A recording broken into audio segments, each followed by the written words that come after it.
Hello and welcome, ladies and gentlemen, to a new episode of Iblis Manifestations Podcast. On today's episode, I'm honored to be joined by Erik Andersson. He is the guitarist, composer, as well as a founding member of the Swedish Black Metal band Mephorash. This turned out to be a very unique conversation. Erik got to share a lot of very personal yet difficult experiences that he had had in his younger life, but also he shared with us how those experiences have, first of all, shaped him as the person that he is today, but perhaps more importantly, how they have shaped the music and the work of Mephorash, the entity which, of course, him and their lead vocalist have been a part of for almost 13 years at this point, as far as I recall. And this was a very powerful conversation for many different reasons. I think at the heart of it being the fact that when someone is so open and honest about their struggles, I think that can be something that can be actually very positive. The reason why I feel that way is because that many of us go through life experiencing certain difficulties, certain traumas, certain things that only we are truly able to comprehend and understand how we feel about them. However, with that in mind, I think that there is total value to sometimes knowing that we're just not on our own, and that there are other people who may experience certain things. And I think one of the best aspects of this is the fact that we get to perhaps share some of these scars through the entity of music, more importantly, black metal. And I think that there's a lot of power that can be found within that. Now, of course, there's a lot of this that we discussed already, so I don't want to cover what we have already talked about in this 2-hour conversation. However, I can say that this was certainly a very rewarding and a very powerful conversation, and Erik was an absolute gentleman. And on top of this, we also talked a lot about discipline, overcoming, and the art of cold exposure. So, shortly we'll be coming that. And if you are new to Iblis Manifestations, well, first of all, welcome. This is a podcast where we talk with predominantly very well-known or prominent artists within the underground scene, most importantly from black metal. And we tend to have very deep conversations about life, not just music, but also the struggle of the human condition and so on. So yes, there's a lot of things that we tend to cover here with various different guests, of course. So if that's something that interests you, once you're finished with this conversation, feel free to go and check out any of the other episodes that we have. And on top of this, be sure to check out Mephorash's new record called Kristla. And this is all out now. They recently actually did the release show for this, and we actually got to talk about that as well, and how they used the full choir on stage, and what were the implications of doing such a thing. So be sure to support them for their newest record. And in addition, before we go on to the conversation, I'd like to make you aware that my band Trivex released a new album titled Eloah Burns Out. And we did this on the 29th of September this year. And interestingly enough, we actually shared the stage with Mephorash during our album launch show at the Cosmic Void Festival in London. So for those of you who were there, then of course you already know what I'm talking about. But if this happens to be the first time that you also hear about Trivex, then you can go and check out our record on any streaming platforms. It's called Eloah Burns Out, and it was released via Cult Never Dies. And if you wish to support the band, you can also grab hold of the CDs or the vinyls via either the Trivex Bandcamp page or Cult Never Dies myshopify.com. So now, ladies and gentlemen, without further ado, please welcome Erik Andersson to Iblis Manifestations.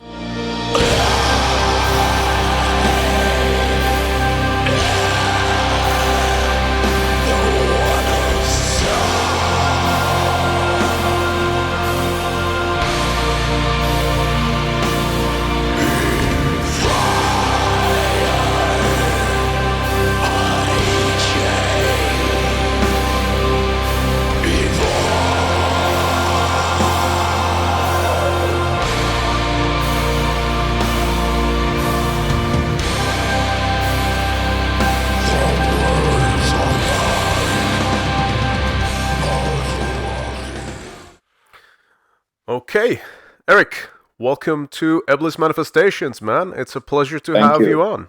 How have you been Thank you. doing?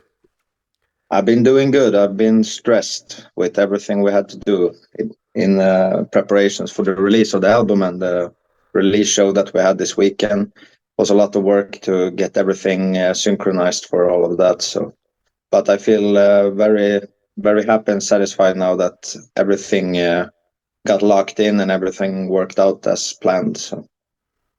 That's great to hear. I mean, I saw some snippets from the album release show, and I saw that you had your own choir going on there, huh? Yeah, exactly. That was very, very frightening experience actually to get all of that to work and to synchronize that for a live show in that, like, in the way that we play the show is very different from what any choir is used to, and also for ourselves and everyone we work with. Like, to mix a metal band is one thing, and to mix a church choir, that's a completely different thing. So it was a challenge for everyone involved, but for some reason everything just worked absolutely like magic in the end. So I'm very happy about that. It's a very difficult thing to do. I do understand this very well, both from some personal experience, but also from speaking to other people. Like, for example, I had a gentleman from the band Artful on the podcast, and he actually did a gig in Huddersfield with a church organ. Yeah. And they had Aaron from My Dying Bride narrating the whole show, and he was saying Okay. that getting the right volume and the balance between the band and the church organ, you would think Yeah. it's a fucking loud thing, but it was a very Yeah. difficult thing to do apparently. So I can imagine, like you've got multiple different voices, they've all got their own Yeah. melodies to deliver, and then Exactly. all of the volumes got to be right, and then you got to avoid any feedback with all of the microphones and whatnot, right? So that's got to Yeah, be a pretty exactly. challenging thing.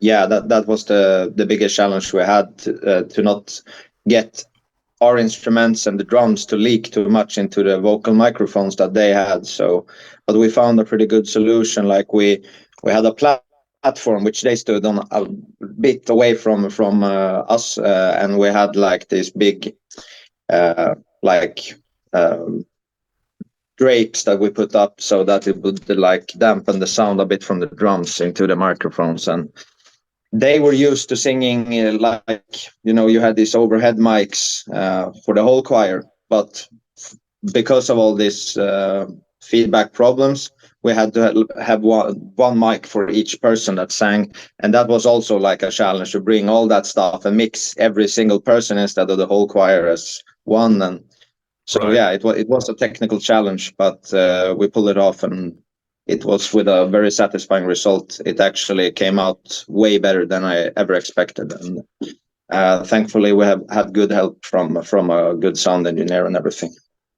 Yeah, of course you need people who really know their shit if you're gonna do anything like Yeah, that. I mean, I'll be honest with you, I get terrible anxiety just from like a normal sound check, even with just three vocals and just two guitars. exactly. Like, it's one of them things that you want to give it the best that you've got, but then so much of it is then out of your control by the time you're Yeah, actually on there and performing, and it's a nerve-wracking thing. But on the plus side of that, I mean, I don't know how much you were able to sort of grasp this and take it in the moment rather than just focus on getting it done. But I know that you're a guy who's very, very proud and also very connected to his songwriting. So, as a songwriter, how did it feel for you to be on that stage and feel the whole thing going on. So not only you've got the guys from the band performing the songs, and then you're this kind of like you're revealing of this material that is it's been like 4 years since the album before,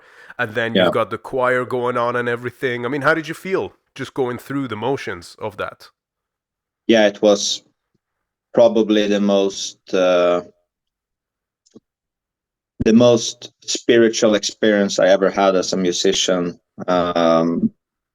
performing. Like, it was just an absolute pinnacle of my lifetime so far. Like the moment on stage, every member of the band as well as the choir just connecting together like one unit. It was very, very special. I've never experienced anything like it before, playing a show, and like everyone put their hearts into this show. Like, it was so much hard work from everyone involved, and so much blood, sweat, and tears, that when we pulled it off and we actually did it, it was like such a release of energies from everyone, and it was definitely one of my proudest moments as a musician in my life.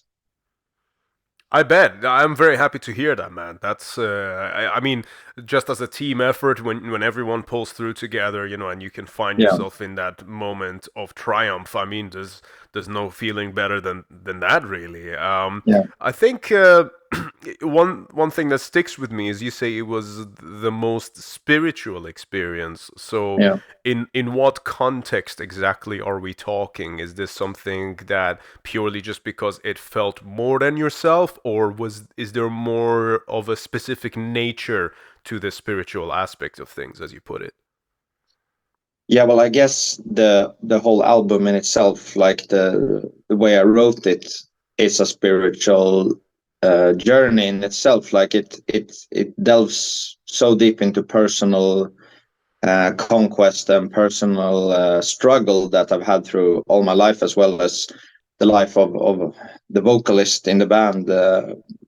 We met when we were 11 years old in school, and since that moment we were best friends. And we both had a very rough and terrible upbringing, with a lot of struggle, a lot of pain, a lot of abuse in our lives from the people around us, and we never had any safety and never any sanctuary in our lives, and we basically were two lost souls up until the point that we met each other, and we found each other in that suffering somehow, and we knew that we had to find some external way of finding sanctuary and peace, and something to fill that void and emptiness within us. So we naturally just gravitated towards art and music after we met each other, as an outlet for all of these things. And since then, it's always been like our common goal, our common like pillar of where we put our suffering and our efforts, and like it's always been our way of finding sanctuary within the music, to search for some purpose beyond this material plane, to search for the meaning like beyond other people, which of course always have been a struggle for us, because we've always been betrayed and always been hurt by the people that were supposed to do the opposite of that to us. So we've always felt disconnected from that standard way that people think that like family is the meaning of life, and that's why you're here. To family, was that word had a horrible connotation to it, like it was just connected to abuse for us. So we naturally tried to search for other realms rather than this material plane and this physical plane, where we could find peace, find sanctuary, and find something to fill that void that we had. So like going from that point, from all that suffering, to us meeting, and then to this point where we're now on stage with the choir, and all of our struggle and suffering that we have gone through led up to that absolute perfect moment of artistic endeavor, like all this struggle and all that we did with this album to actually, rather than just talking about spiritual terms and themes, we went into like our personal journey. Like we went back to our childhood and tried to like take all those things that happened to us and like kind of used it as a therapy through the album to release it through different ceremonies and rituals that we built in the album.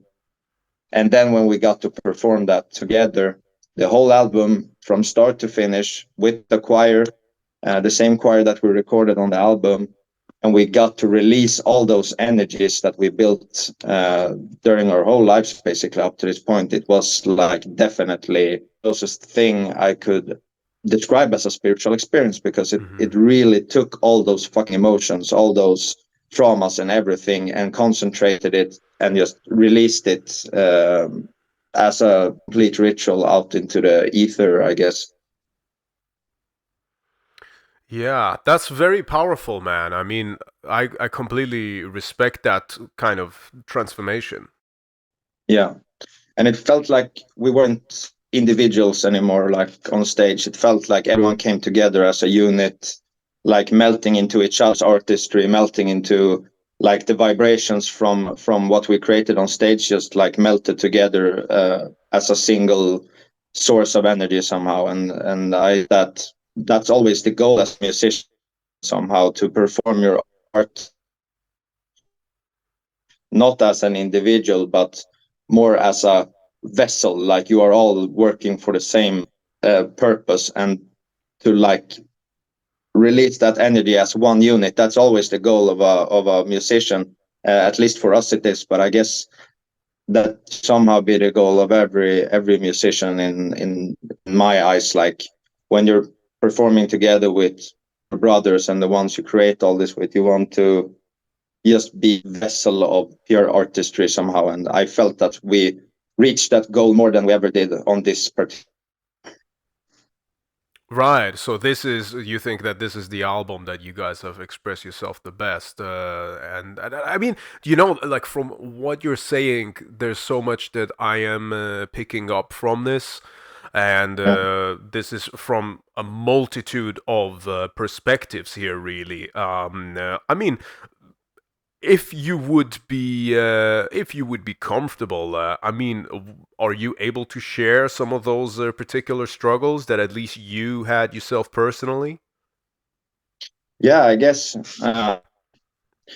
Well, for starters, like a very mentally ill mother, and the absence of a father figure as well for me. I never had any contact with my biological father, and then I had a person that as my father, but that wasn't my biological father, and he passed away in a pretty horrible car accident around the time right before I met the vocalist of Mephorash. Right before I met him, he passed away in a terrible car accident, and losing that only safe person that I had, which was my that person, and then having my mother, who was always mentally ill, alcoholic, and being alone with her, and of course her trauma from him being gone as well. Like that was pretty terrible, and she had a very hard time raising me as a son. She more treated me like, okay, now you're man of the house, now you have to take care of everything, and she never gave me the love and support that a mother should. It was always more like we struggled together to bring food on the table, and that was it. There wasn't a mother and son relationship. It was like two people fighting to put food on the table and to survive like the terrible economical situation that we had. And like all of this created such an emptiness and a loneliness in my life, and also some sort of feeling that fuck everyone. I will do everything myself. I don't need anyone. I don't need my mother, because she only hurts me. She only like always disappointed me with her behavior. And when I needed her, she was either drunk or crazy in some other way. And that like made me just feel like I don't need anyone in my life. I will just take all my problems and I will solve them myself, because I can't depend on anyone. But I will only be let down. And on the positive side, that made me a very productive person. Like I can take a lot. Like I can juggle, juggle a lot of things at the same time. Like for example, with the band, like I'm always the one doing all these. What should you call it? Like all the boring things of being a musician, like doing all the bookings and the emails and the web store and the packing of all the merchandise, like planning and all of that stuff I do myself. And it's been easy for me compared to how others would feel, I guess, because I'm always used to doing everything myself. I had no one to depend on. I had no one to help me with anything. So I always had to fight for myself. And the positive side of that is that I've become very driven and goal oriented, and I'm never feeling like I'm entitled to anything. Like I know that if I want something, it always takes struggle. So I guess that's the positive outcome of it. But it's also left me with like a terrible emotional like absence and emptiness that I tried to fulfill with many different other ways, especially with music and art and all of that. So and I think that this album actually really helped me with all this depression and anxiety that I always had through my whole life. Like for me, it's been such a normal thing to have this depression and anxiety that I haven't really even realized how bad it was maybe until now. Like because it's been my everyday. Like I've had to struggle with this every day, and so you kind of get used to that feeling. And I try to like direct it in the artistic sense, like to get an outlet for all of that anxiety all the time. And I think that it made the music better, but it made my life pretty hard. So I I appreciate that, guess you have to man. take it for what it is. Yes, I completely appreciate that, and I thank you for being so candid and honest and openly talking about that. I'm sure some others will probably appreciate just hearing that, Yeah. whether they're a musician themselves or not. I don't think that's as relevant. I think that, when you go through certain things in life, there's going to be those things that they leave a lasting impact on you, and like you Yeah. said, there are certain toxic things perhaps that you're exposed to them for such a long time that you don't even know what it's like not to have them, and it's only that when Exactly. those certain things are gone that you realize, oh shit, so this was not normal, and I Yeah. actually I fully understand that. But I think that you said that maybe it made the music better. Yeah. What I would go even further is to say that it made the music honest. So to the point that even if you're the only person on the planet who actually enjoys the music, that's okay Yeah. because it's your own honest expression Yeah. and basically your own therapy and your own exercise of the pains. One thing that I always say is, because I reflect on myself personally on this part, and this is something that I realized years down the line, is that when you perform this particular type of music, especially where it is so cathartic, it is so powerful, and it is so transformational, you will find that eventually down the line, it's kind of like the whole reason that you were doing it is almost because you were just getting to know yourself more than Yeah. anything. And I feel like, when you get to explore those dark depths, because the point of it is like an external expression, right? But Yeah, it all yeah, starts internally, and it's only through the internal decluttering, if you will, that you get to know yourself. You get to know where some of these things, these pains, the traumas, but also the strong points all come from, and yeah. then you get to channel it all through the music, and every time you do it, you only get better at it. Does that make sense? Yeah, it really does. And that's a lot how I view it as well. It's really, it's very much like a personal journey and a personal exploration. And I think that spirituality in itself is kind of that way. Like that's how I view my spirituality, at least. That it's an exploration of who you are to understand like everything else better as well. Like it's like, to understand that there is anything beyond this, you have to understand like what's in the depth of your soul and what's in the depth of your consciousness. Like, and I feel that the more you understand your own consciousness, the more you can understand what's beyond your consciousness as well.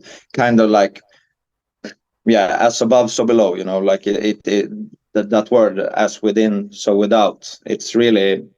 It really works like that for me, and the same with art and music. Like the exploration of the within makes the music that I make without a lot more detailed and perfected. And the more you dare to face your hardships and your traumas and the things that you don't want to know about yourself, the more giving that journey is. Like if you actually face the fears you have and like the things you don't want to realize about yourself, like it's not only about exploring the good parts about yourself, because like you have to understand the darkness to see the light, I think. Mm. Oh, yeah, precisely. I think, listen, a lot of it is also, I feel like it's about letting go.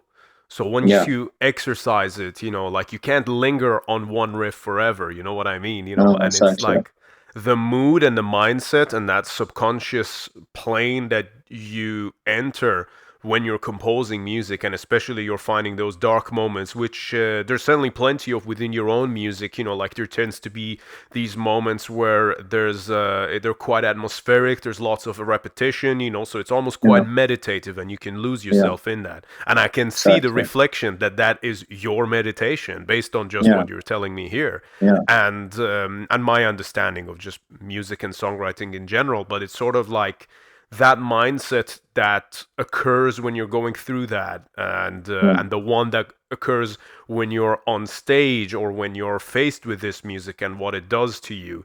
That's only something that belongs to that moment, and you can't carry that into day-to-day life. And the whole purpose of it, when you're yeah, going through those expressions, is to exercise it and let go. It's kind of like it's healing, basically. And healing is yeah. never like a easy or fucking lovely thing to go through. It's like sticking your hand in a jar of thorns. But on the other side of it, there's some gold that you can definitely pull out. Yeah, yeah, I agree. I agree. Like the most valuable things I've learned and experienced in my life has always been, I had to go to the depths of hell first before I could really reach those insights, and to like really reveal those, like the purposeful and the deep side of those experiences. And I think, like you said, like the music I make is pretty meditative in some parts. Like it's almost mantras, repeating and repeating and repeating. And how I view that is like, when I find that, when I write the music and I'm searching for that emotion, that scar in me, maybe you could call it, like, and I find a point that I feel is sharp somehow, that it hurts me a bit, then I just want to like revolve around that feeling for a while, like really really sink the knife in completely, like really wound me open,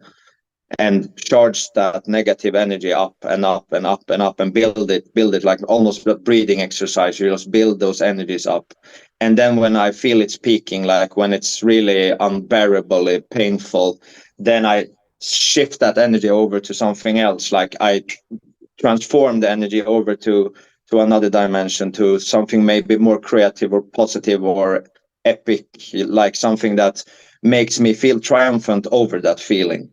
And I think that's my kind of ritual, to remove these like knives and thorns from my soul. Like when I find the painful places, I try to be triumphant over it and try to shift it into something else. And that's why there are so many repetitive parts also, because some parts need longer to charge before I can like flip them over. And I try to find more and more details which also invoke that kind of emotion and sense of what I'm trying to express, and then I find a way to solve the issue, you can say. Very fascinating. I actually really like the idea of using music in that way. I had a conversation with Simon from Valkyria on the previous episode, and the sort of the analogy that I made was that to me, music is like decorating time. And as a Yeah. composer, you're creating your own simulator, which you can sit through. It's almost like having your own roller coaster that you've built with your own hands. And every Yeah. time you keep setting yourself through it, and you might know exactly what's coming next, but rather than it kill the excitement, it's actually something that excites you further. It's the anticipation. And that's why, Yeah. as the songwriter, you're always the person who gives the most shit about performing the song live as well. Yeah. Yeah. Uh, and I think that that's Exactly. the purpose of those like repetitions and whatnot. You know what's coming next, and you're building up to it. And it's Yeah. like you almost create these moments within yourself that it almost feels like it leaves a dent in reality every time you go through it. Yeah. Exactly. And it is like very much like there are some things in life that you gladly repeat, like going to the gym, working out, because like the end result, or like yoga, like the purpose of it is not the exercise itself, but rather than what it does to you and what the end result will be, like what you would gain from it. And I think that performing is kind of the same way. Like it's an exercise for your soul. It's like practicing the balance of your emotions and the depths of your soul. Like um, you're really balancing on the knife's edge with everything you do, because one small mistake can fuck up the whole ceremony, the whole thing you're doing. And each time you're doing it, you're just getting better and better at balancing, and you're training your soul to balance on that very fine point of between perfection and chaos. And I think that's like really what music and art is about. Like one small mistake and everything can fall flat, or you really nail it, and it's like it's a spiritual experience. So I think that's the beauty of music, and I think that's why the audience loves it too, because they know that like all of these emotions, all of what's happening is really uh, a godlike exercise somehow. Like you're watching creation happen rather than chaos, because all these frequencies that we play and fool around with when we play music, like it's if you didn't know what you were doing, if you would just play on your guitar like this, no one could grasp it, because it would just be vibrating chaos. It would just be frequencies that are not in order. You haven't sorted the frequencies out. It would just sound like pure chaos. But what we do is we simulate creation. We simulate uh, God by picking these frequencies and matching them together in perfect order, and then we transport them to the listener, so they are experience creation, or as like a imitation of creation itself through the music that we play. And that's why it's so fulfilling, both as a musician and as an audience, I think. Okay, so we're going there. One of the one of the interesting things that I ever learned during my very first psychedelic experience was to understand that energy exists in the format of chaos constantly. What Yeah. life is something which bounds that energy within a certain order. Yeah. So if you want to look at the great map of the great web of consciousness that we all share and we are all sourced from, with it being from the same place, whether it's the consciousness of the earth, the consciousness of the sun, or the consciousness of God. The way I look at it is that that energy, those signals, those waves and frequencies all exist in the format of an ocean. Yeah. But what life itself is like pieces of that ocean almost turning into a bubble and raising out of it for a temporary moment, and then that's all gathered, and then those pieces of bubbles can look around and communicate with one another, yet it's still from the same ocean. Yeah. And I think that that's exactly what's fascinating about music in particular, is because you get to sonically create somewhat of the same interpretation energetically by giving order to a certain degree of chaos, and then by Yeah. finding that Exactly. that's when the magic really happens. Even if it's like all just a 4/4 drum beat, that's Yeah. exactly what's happening right there, as far as I'm Yeah. concerned. Yeah, because such a fine line between it still being chaos and it being order instead. And um, I have I have had the same experiences as you and the same visions as you regarding that. I more viewed consciousness like almost like we are all like no matter what living organism or what version of consciousness you are sharing, we are all sort of kind of like light bulbs, but we take the light or the energy to light up the light bulb from the same energy source, say the same power source, and it goes up to us. And when one light bulb stops glowing, another one lights up. So it's always a constant flow of energy, and we are all sharing the same source of consciousness, but having our own experience, kind of. And I think that, like you said, art and music is it's a small version of existence itself. It really is that all those frequencies that are would have been chaos, but you are acting God, you are playing God, and you're taking these uh, frequencies that wouldn't make sense, and you're finding ways to arrange them and to sort them out so that they sound beautiful, so that there is a way to experience those frequencies without the chaos. And I think that no matter what form of art you're doing, like for us as musicians, it's sonical, it's frequencies that you can hear. But painters, for example, they are taking light in the same way. They are taking colors and they are sorting them. If you would just put all those colors in a pile, it would just be chaos. But you're sorting it and you're making something that we can experience when looking at it, that wouldn't have been there if that painter hadn't done that act of God by sorting it out. And like, just as our existence wouldn't be anything if it wasn't sorted, if the frequencies weren't in order, if they weren't put in the specific chemical organizational system that makes us exist. So I think that's music and art it's just a small imitation of existence itself, and that is why people love it. That's why we are always drawn to it. That's why every culture has it, because we are experiencing creation again, but when we are already here somehow. Absolutely. And you know what? I'm going to tell you something here, and then I'd be curious to hear your thoughts on this. But one thing that I also quite strongly believe is that music, when it is created with such intent and such a pure and honest and depthful expression, that, like we said earlier, it's like all of the emotions and the experiences and the thoughts of its author are poured into it. I Yeah. feel like, especially when you take the spiritual side of things seriously, it's almost like the music can become an egregore of its own. Yeah.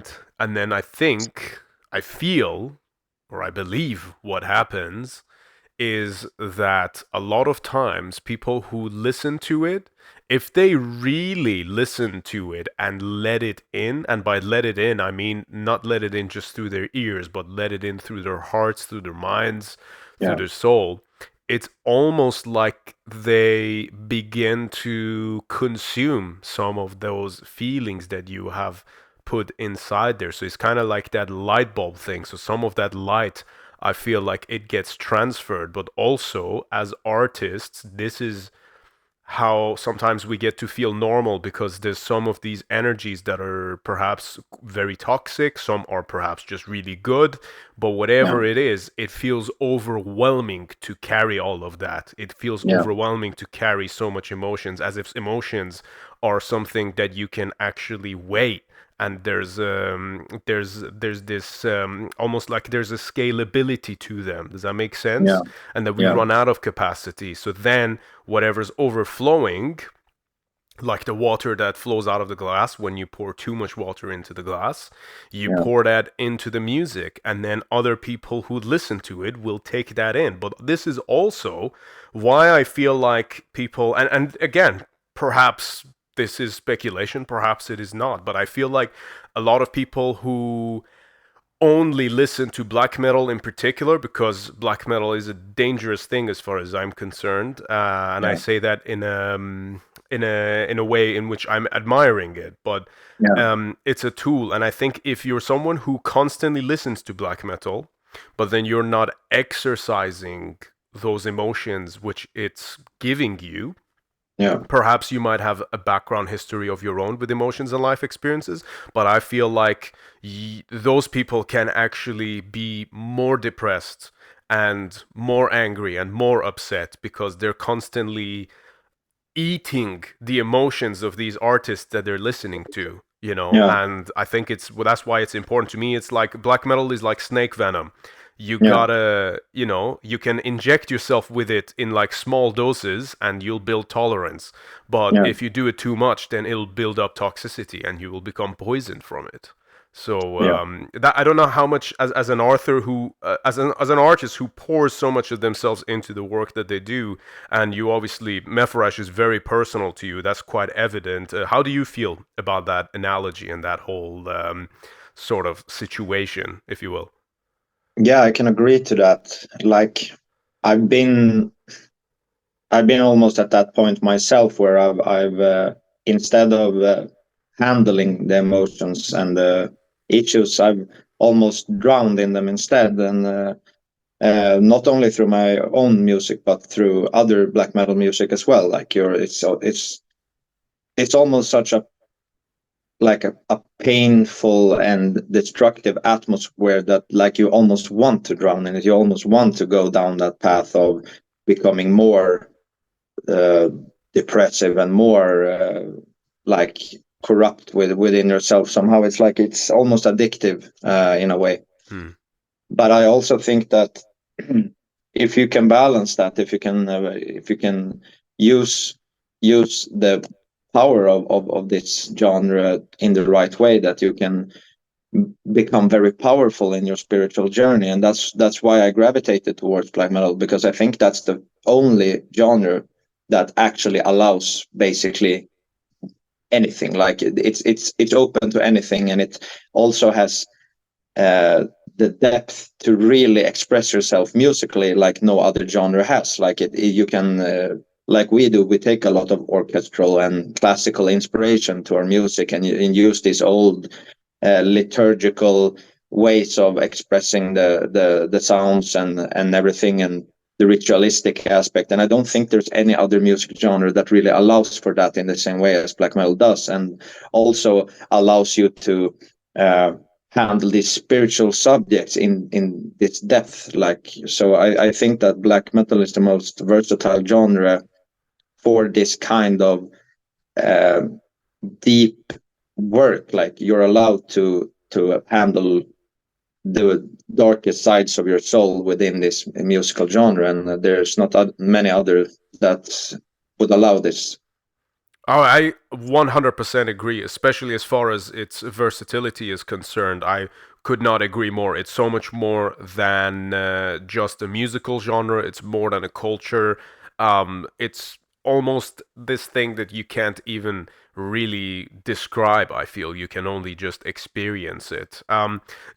Just taking a few steps back and going back to your obviously you were talking about the formation of the band with Yeah. Oscar, your vocalist, and how you guys sort of bonded over these past experiences that you both had. One thing that I found very interesting was the fact that your band was formed on a very specific day, which from my understanding is the 24th of July 2010. So why the specific date? Like, was this something that happened on that day, or is that just when you met, or is that when you first rehearsed, or was there something more to it than that? Because it's a very specific thing to say. Yes, our band was formed exactly on this day of this year.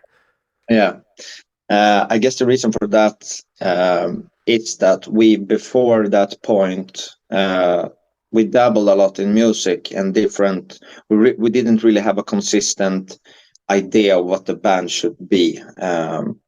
So we had we played different kind of music. We had different kind of members. We were really just experimenting with what genre we should play, and then we found black metal, and we were starting to go down that path, and we were trying to find an idea for okay, what should our band name be? And obviously we were very young. We were 16 when the band was formed, and uh, when we officially formed the band, and we had played music for 2 years before that. We were only 14 when we started dabbling in the music and arts. And I guess the day that we found our band name and we were going to have our first show, that's when we were okay, this is the date for the first show we have with this band, and we want to announce what we are and what we are called and what our goal is. So that's hence the date is the date of our first show that we had as the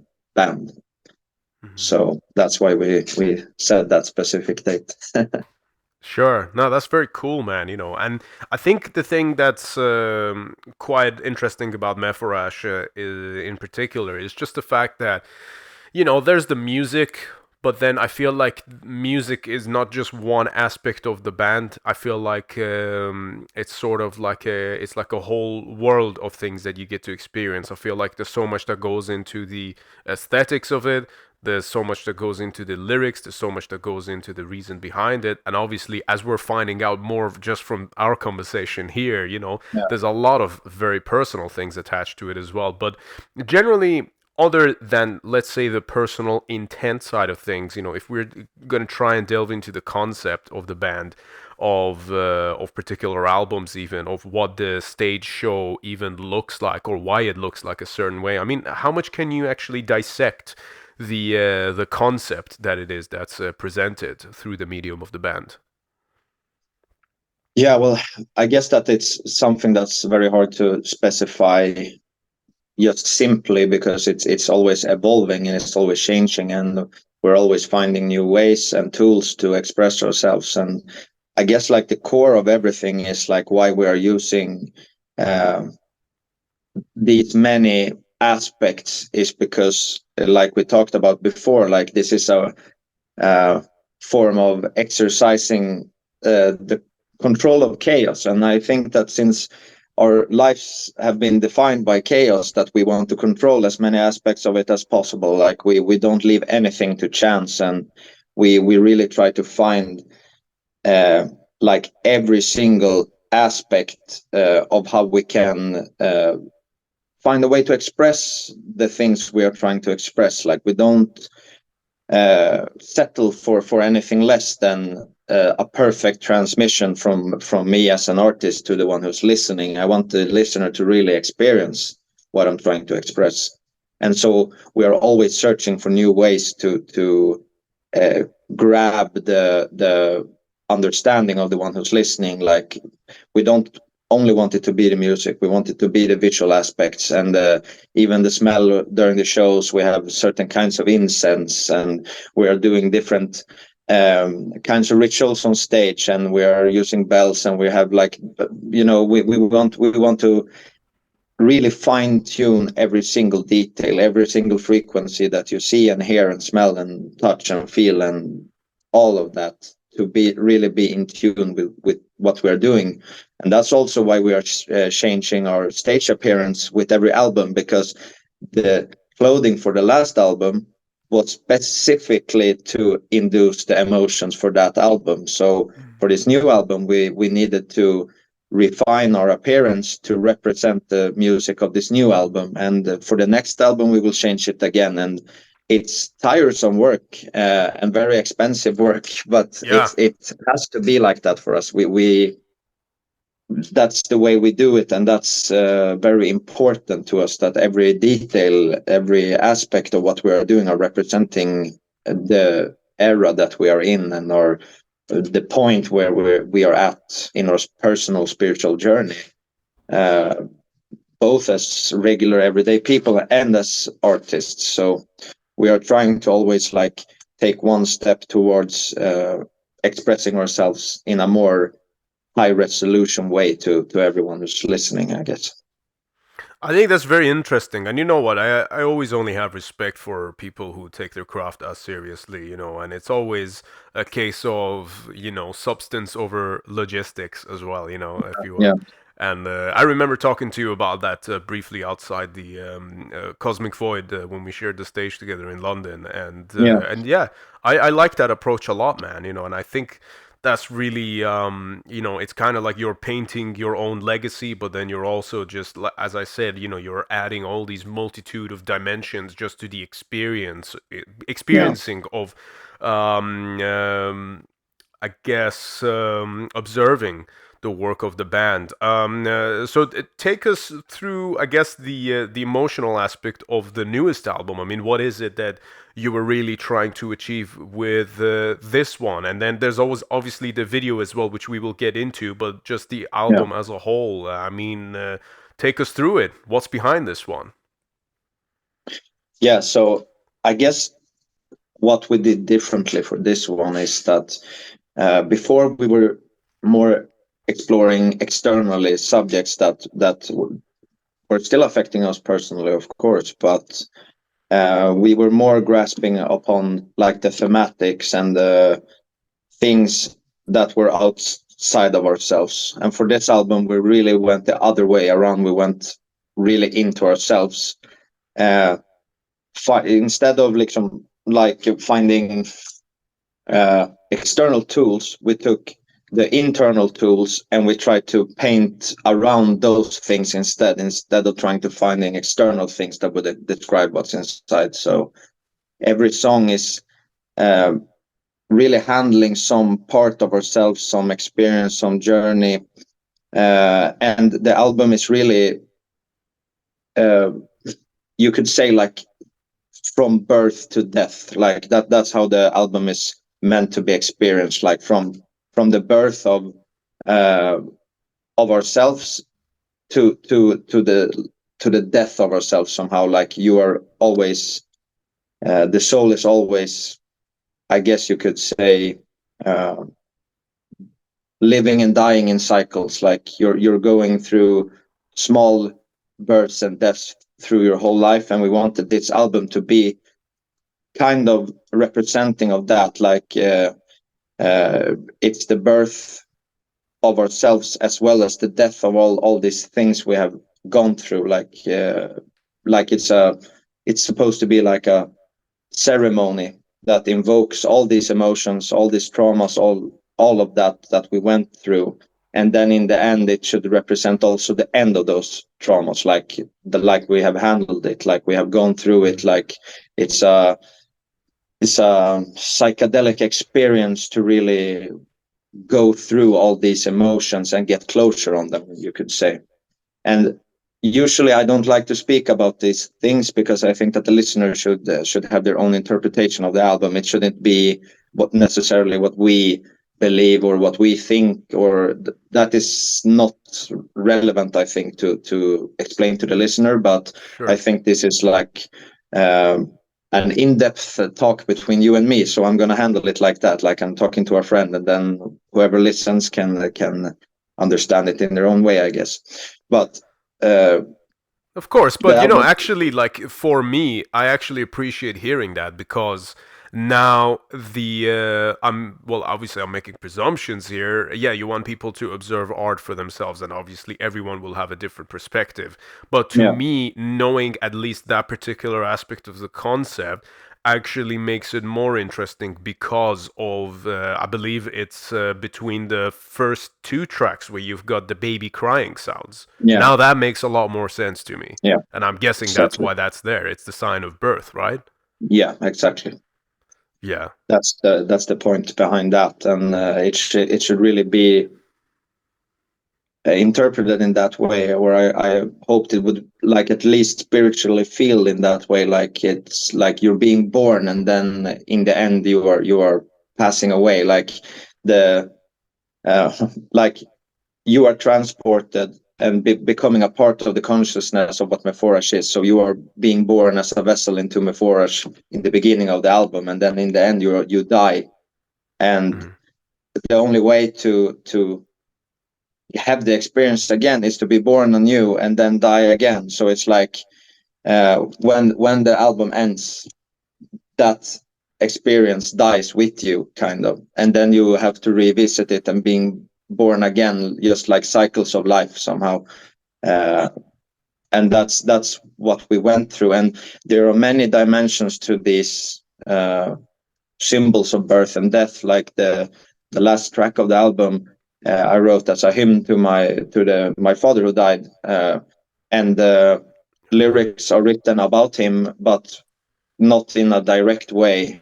And also the sounds in the end represent the crash when he got hit by the car and his heart stopping and all of that stuff. So Holy shit, man. also You really went there, huh? yeah, yeah. Wow. So for me, it's really like representing death in that way too. Like Mm. it represents his life as well, like from him entering my life, um, or rather I entering his life. Maybe you could put it like that. But during the relation that I knew him, like from the beginning to the point that he died. The song represents that as well. So there's a lot of births and deaths within this album, and different ways of trying to express that, as well as the point of um, like the death of him also meant that shortly after the birth of Mephorash would come, because I uh, met Oscar the same year Mm. as he died.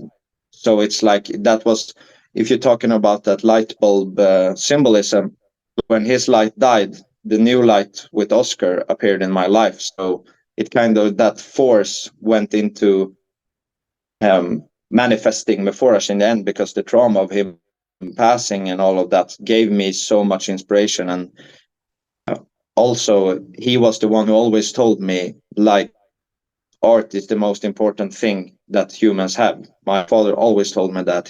He took me to Shiz and made me look at all these paintings and sculptures, and he always found these horrible ones with skulls and death and everywhere. And I feel like, in a sense, that he taught me about life and death. And then I think it's a pretty, like, beautiful symbolism. So in that his death meant the birth of the music and art that he always told me was, that's the most important thing. Never forget that. Never forget that art is the bridge between the human and the spiritual. And I really believe that myself now. And I didn't understand what he meant when he told me that. I didn't understand it because I was so little. But now it all makes sense that he said that. So I think there's somehow like during the whole journey there are small, like, full symbolisms of what he taught me, and that his death somehow became a sacrifice for art in a way. and I tried to celebrate that with this album too, like that his death created something that would last, because now there's music that lives on with his name written on it, kind of, and means that he can live on without existing in a physical form. Absolutely. Very interesting, man. I mean, if you may excuse me from being very presumptuous, but to me, when I hear that, I think of what we just said, whereas when one light bulb goes off, another one comes on, right? Yeah, exactly. Yeah. I So think I think that's really an interesting how I one because viewed it. yeah, I think that's an interesting one because of sorry to interrupt you there, but just from the That's aspect of obviously him going and showing you all of the artworks and things like that. You've always had a very unique approach to just even the aesthetics and the artwork of the albums. I think that's actually, if I may say, that's probably one of the things that has kind of set you out, I feel, in a bit, because especially for like the last couple of albums, I feel like you've had very unique covers, especially like with all the red and everything, that's very striking, and the types of designs that you have is not really something that you see within our genre very often, but I think it works quite well at the same time. Yeah, and I really feel that somehow within all these complex artworks that we also have, I really wanted some element to be also somehow representing simplicity. Like, it's all these complex like motifs, but then you have that very strong color in it that is somehow childishly simple to catch your attention. And I always believe that art is like the duality of everything. Like, it should be both horrible and beautiful, and it should be able to be happy and sad, and it should be able to be complex and simple. And I really think that duality is what makes art what it is somehow. Like, you have to find all the contradicting parts and work with them, like light and dark, and all of those dualistical symbolisms, like with heaven and hell. And like, I always saw that there's like always two sides of the coin, and I wanted the artwork to represent that also. Like, you speak to the most complex things of the human mind, as well as that childish, red, like only one color that really speaks to your mind. Like, you speak to the child as well as the wise old man in your head. And I really wanted to find all these ways to represent that duality somehow. The duality thing that you mentioned is very interesting. It reminds me of a quote that I saw some years ago. So I don't remember exactly the way it was said, but it's basically something to the point of an artist's urge to create comes from the duality of wanting to be seen by the whole world and also to be hidden from the entire world. Yeah, that is kind of true as well. There is some like paradox to at least the music I make, because I've never ever done it really to to gain some sort of fame, or to I actually think that to sidetrack this, that making music and art for materialistic reasons are the total opposite of the purpose of it. I think that's corrupting the whole idea behind music and art. Like, if you're doing it for some sort of materialistic reason, then you are destroying the whole purpose of that search for the spiritual and that search for the divine that music actually bridges. It bridges your consciousness towards something other than the materialistic plane. And if you're doing it for shallow and earthly reasons, you would call it, I think you're corrupting the whole purpose of it. But I think that it depends on your interpretation of fame, because wouldn't you want to be recognized for the work that you've put into it? Exactly. And that's where I was getting to with the paradox of it. Like, somehow I don't care if there's 1 or 1,000,000 people listening to my music, as long as I feel like I've succeeded in transmitting what I wanted to express. Like if that one person understands exactly, and I invoke these emotions and everything, I would feel very fulfilled as an artist. I would feel like I've accomplished the purpose of the music. But at the same time, I would also want as many people as possible to get this experience somehow. But in the same way, it doesn't feel like it's necessary either. Like it's a hard subject, I think, to actually think about as an artist and as a musician, because I don't want the wrong kind of people to listen to my music either. Like I don't want to attract people who doesn't understand these things or the purpose of it. I don't want it to become like a just some sort of like a cultural fashion wave. Like it's statement like, for oh, them my or friends something. listen to this band, so now I also want to listen to this band. I don't want it to be like that. I want it to be like a conscious decision. I don't want it to be because it's in or it's popular to listen to it. I want it to be a decision, like I like this. Not, I don't care what anyone else thinks of this, but I like this music. I get something from this music, and I want those kind of people to listen to my music. So it's a very hard thing to like it's a big philosophical question actually, as an artist, I think, to talk about this. This is actually something that I have spent a lot of time thinking about. I think to me, the way I interpret it is that it's about the quality of the connection rather than the quantity of how many people your work has reached.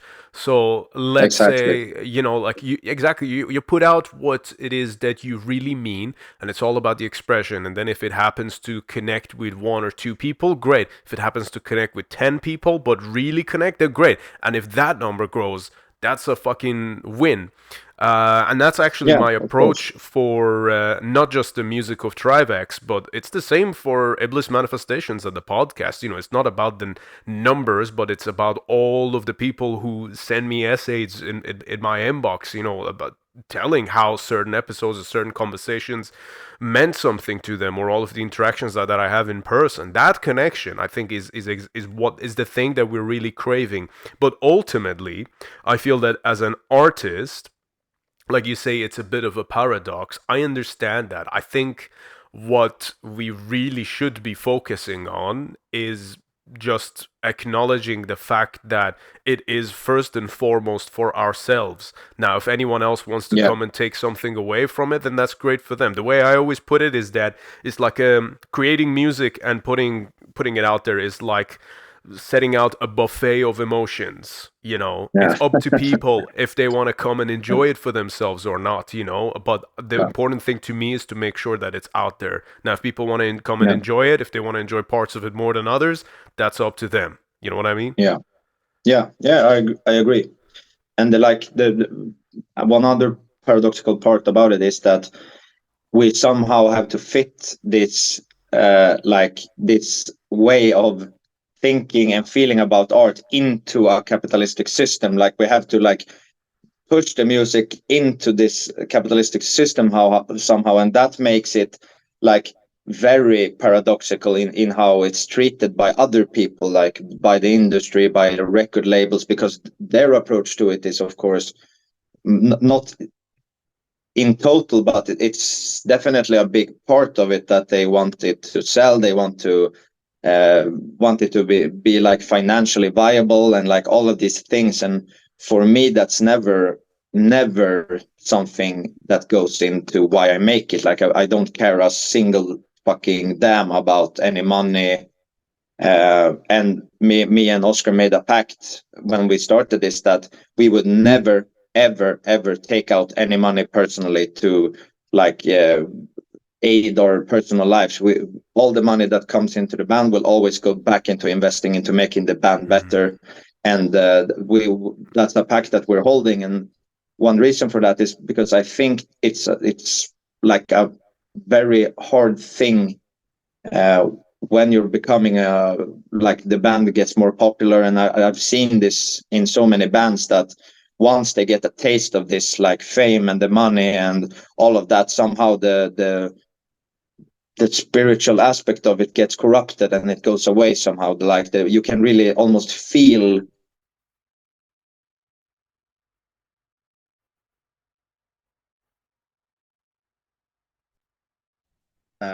you can almost feel in the music that they release that I can edit that part out, but yes, carry on. Yeah, good. Yeah, that there is like that they have gone into this mindset of shit. The next album I have to sell, or else I won't be able to pay for my baby's food or my rent, or because they have made themselves reliable on these aspects. Like Sure. they went into this and like, okay, I'm gonna live off the music, and then that aspect is gnawing in at the back of their head always, like, fuck, the next album have to sell, or else I'm not gonna be able to pay for my living. Yeah, I completely understand that. I mean, I think, I actually completely relate to what you're saying there. I feel like even though it might be cool to make a living out of music, I almost feel blessed that this is not the case. I mean, Yeah, I felt this way 2 3 years ago, because there's everyone who's been on the road and whatever, and then all of a sudden they're all fucking locked in, and then they can't go anywhere, and playing music on the road was their job. And it's not like it was exactly a well-paid job. If you're in an extremely, like, if you're in a band who's been around for, I don't know, let's say like 10 20 years, and you've done all right for yourself in the underground, there's probably only, I don't know, there's maybe like 100 bands, there's 200 bands, 300 bands, that within black and death metal that can actually really do this and make a living, and a yeah, lot of that per musician, you're only looking at like minimum wage per year anyway, if yeah, not less exactly. in many of the cases. So Yeah, I am with you on that, and I think that it's almost a privilege, but also I think it's important to make sure that it is for the sake of art and nothing else. But I will also say this as well, right? And this is again, like I already said earlier, I spent a lot of time thinking about this one. But when you were saying about the capitalistic approach to it, yes, I agree that it's like, it's not all about the views, it's not about all about the listens and whatnot, but those views do indicate the fact that yeah, just because it's exposed to more people, that there are those, even if it's only like 10% or 5% of the people that it's been exposed to, that could actually make a connection to it, then in that sense, then virality is not really that much of an issue to begin with, because then it's still doing the work that you want it to do. But I also do think that there's the interesting example of, let's say, a band like Watain, who we just saw in Uppsala, in your hometown, recently. And I feel like with them, because they're a band I've followed and observed for a very long time. If you look at something as simple as like number of streams, they're not like anywhere near the top of the food chain. But then if you look at let's say something like how they might do, let's say, on merch, or how much people are willing to go to their shows, how they're billed at festivals and things like that, it's a completely different game. And I think yeah, that's about that connection. That's, I think, a receipt of the connection that they've invoked within the people that they have connected with. And I think that really says a lot. I guess that's the thing that we're all seeking as I guess artists that actually take what they do seriously. yeah. Well, oh shit. I think that there is an aspect that you really would like to be able to focus on the music completely, and that you would like to live on it as well. Of course, that would be something that's a very beautiful fantasy in your head. But I think also it's not as glorious as it sounds. I think it's very hard work, and somehow I feel like just trying to keep it innocent in that way, that it's not about money, or like you don't have to do it, like you could survive without living off the music. I think there's a humbling aspect of that I like. So I like to have another job or another source of finance, You and I are That completely on the same page on this, by the way. yeah, That's really interesting that you say that. Yeah. yeah, You know, can I say something here as well? One thing I used to say years ago, I wonder how much you will relate to this, because it's coming to me that we actually have quite a few things in common just outside of this particular discussion. But yeah, one thing that I always used to say was, oh, fuck. I would love it. I can't wait for one day where a tour bus or a nightliner shows up at my door. I go on it and I never come back. You yeah. know, that used to be my mindset, that like, oh yeah, always on the road, always playing gigs, this and that. And then I kind of realized that's not good.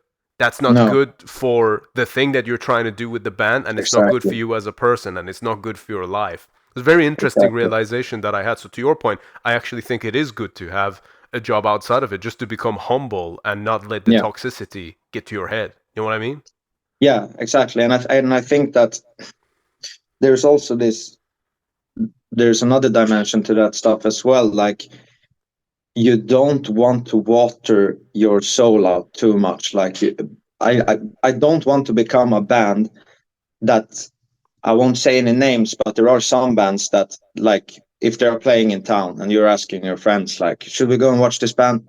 Ah, they played here last week, or they're playing at this festival in 2 months, so I don't need to go and see. I don't want to be Gotcha. that band that plays so many shows each year that people, they don't care anymore. They are not interested, and I think it will become always the same for you as an artist as well. If you're doing 300 shows a year, how will you tell them apart? How will you like, how can you give your soul 100% to all of those shows? All of those shows can't be as equally important if you're watering it down that much. Like, I've always said, like, we want to choose what shows we take, like, with care, and that we make sure that each and every one of those shows are selected and cared for, like it's our child, like, that the audience that comes there to watch us, that they will all have this in-depth experience in the same way, that we won't prioritize shows um like, oh, we're playing 30 shows in Germany, so we don't care so much about that. But this show, that at this big festival, that's more important. We don't want that aspect. We want every show to feel as important somehow, and we want to put our hearts and soul into it as much as possible to make the experience as deep as possible for each show. Hmm. And that requires you to be more selective, and not think about the quantity rather than to think about the quality of which shows you choose. And that means it might only be 10 shows a year or something like that, if even that. Absolutely. I mean, there's very much like a aspect of romanticization that occurs Yeah, when you look back at, like, let's say for me, like I look at Metallica around Black Album. They did something, they toured for like 3 or maybe even 4 years straight.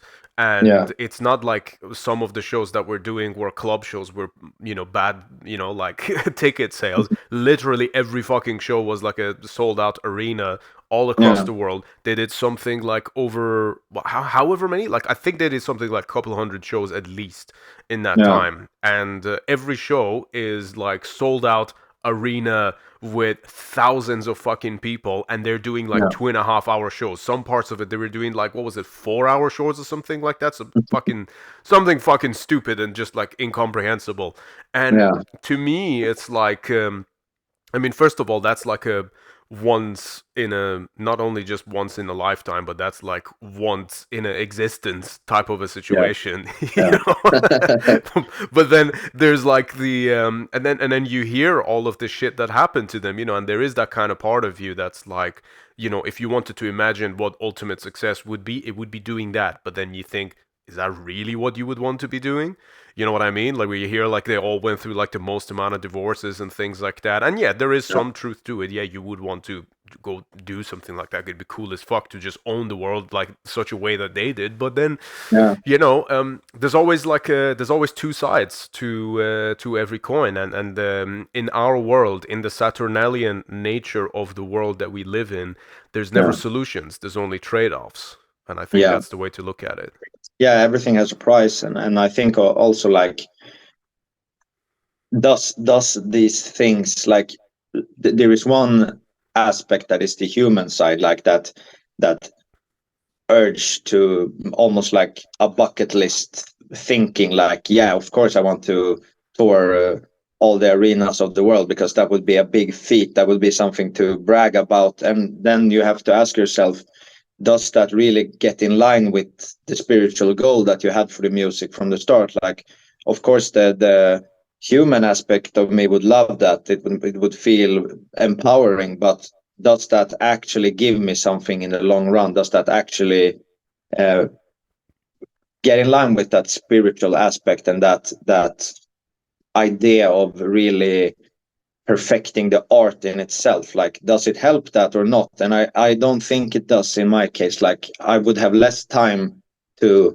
think and perfect my art and the writing and the composing of the music if I was out in a tour van all the time and I played everywhere. Like, to be honest, like the shows are perhaps my least favorite part of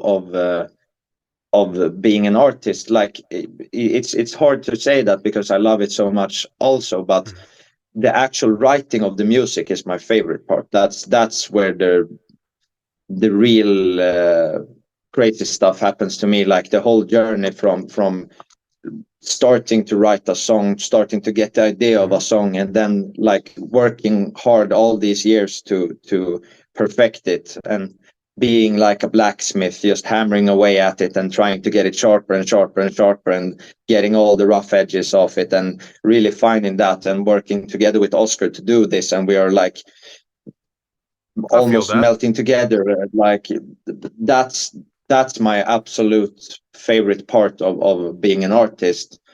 And then, like, if I had to choose between like making music or playing shows, like, I wouldn't stop writing music just to perform these albums that we had written before. If I got to choose between those two things, I would always rather decide to never play a show again and keep writing the music and keep making the music.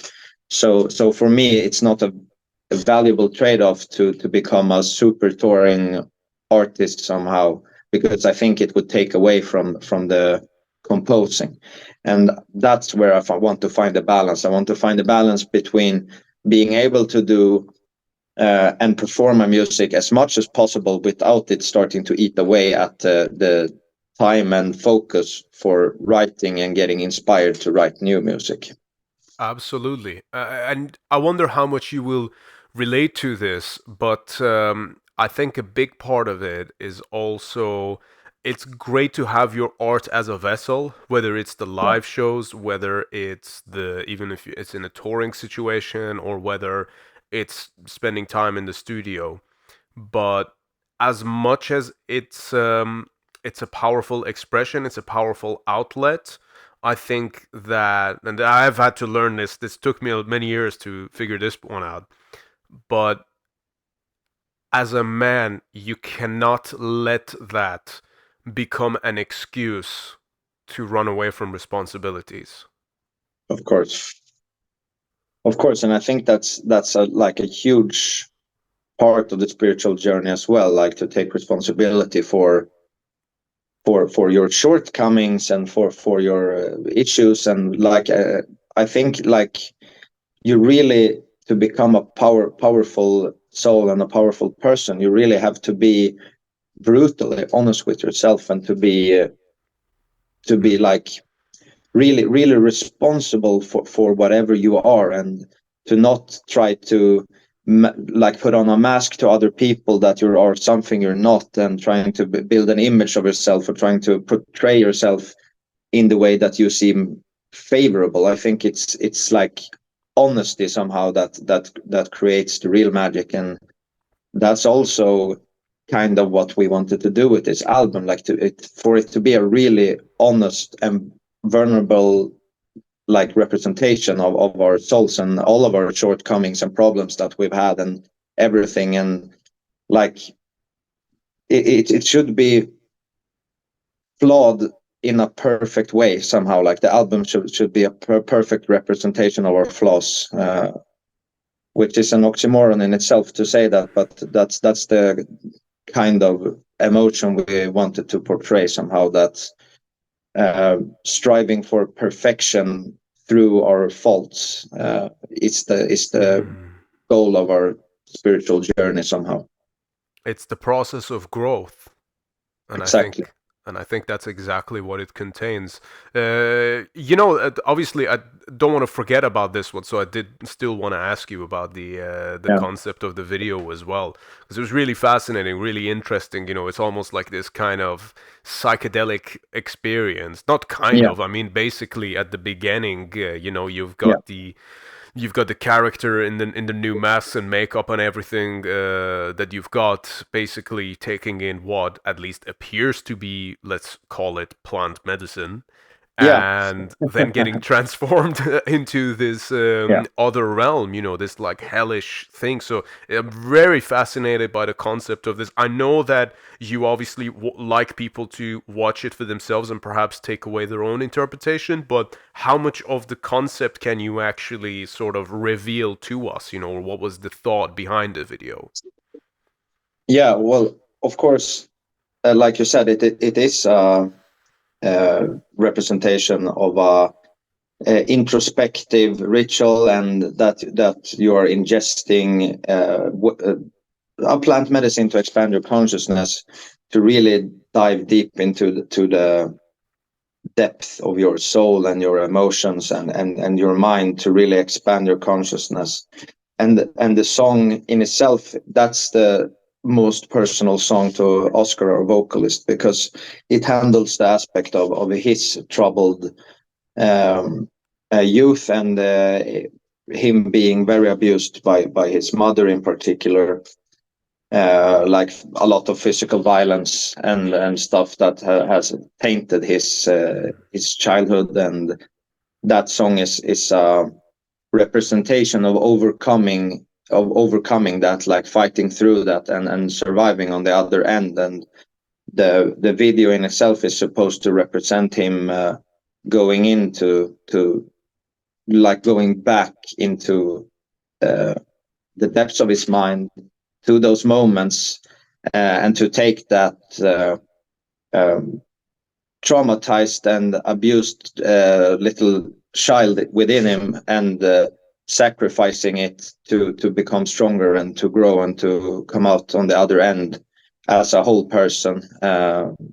And him being very exposed in that moment, like that's why he's naked and bloody, because that's how you're born, and that's the way you come. That's the way we all come when into this world somehow. So in that video, when he's walking up to, basically, if I recall correctly, there's a baby, and then he basically kills that baby with a sword, and then it catches on fire. Is that baby actually basically a representation of his older self? Yeah, exactly. That's the purpose of that visual imagery. That's very deep. I fucking love it. Yeah. Yes. Yeah. So that was the idea, that he's sacrificing his old self, his weak and traumatized child that is within him, and all the things that went with it, all the things that happened to him, and him being reluctant to do it, because it's an important part of himself, but he realized he had to do it to grow, to evolve, and to go beyond himself. And so he sacrifices that part of himself to become a new version of himself. How much of this actually relates to the, again, plant medicine experience, ayahuasca, DMT, whatever, let's just call it that. How much of it relates to that? Because that's a common factor that for a lot of people, I myself, I've never done ayahuasca, but I've done DMT multiple times. It's the only thing, because I don't drink, I don't smoke, I don't do anything. But DMT I will do when the time calls, like once every however many years. I just did it recently with with a friend of mine who's actually been a guest on the podcast before. I don't know if I should mention him, but yeah, that was fucking wild. But anyway, I digress. One aspect of it which tends to be particularly very interesting, but also very meaningful, is that a lot of people through ayahuasca journeys tend to basically have to face a lot of shit that Yeah. they've never faced before. And I guess the same applies to even with like psilocybin and Yeah. LSD and other psychedelics, you know. And I think that there is that aspect of healing associated with it, but it's kind of like you gotta go through the cracks first, you know, like Yeah. it's like you could have a terrible time on it, but that terrible time could actually be something that allows you to come out of the other side a much better person. Yeah, and I think within these like mind expanding experiences, you really can't escape it either. It's not like it's a choice.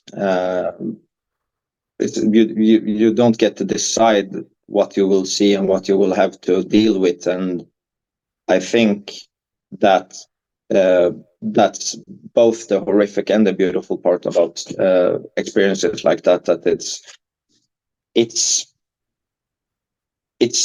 like you have to see what you have to see. Like what's if you have stuff you've been running from, if there are things you need to deal with that you've been trying to hide or you've been trying to ignore, those things will come to surface and you will have these deep realizations. And sometimes it might be the most nightmare hellish experience you ever had in your life, but you will always come out on the other side like more self-realized, and you will have dealt with these things in a very meaningful way. Even though the experience might have been horrific and almost traumatic in itself, it's something that you had to see, it's something that you had to realize.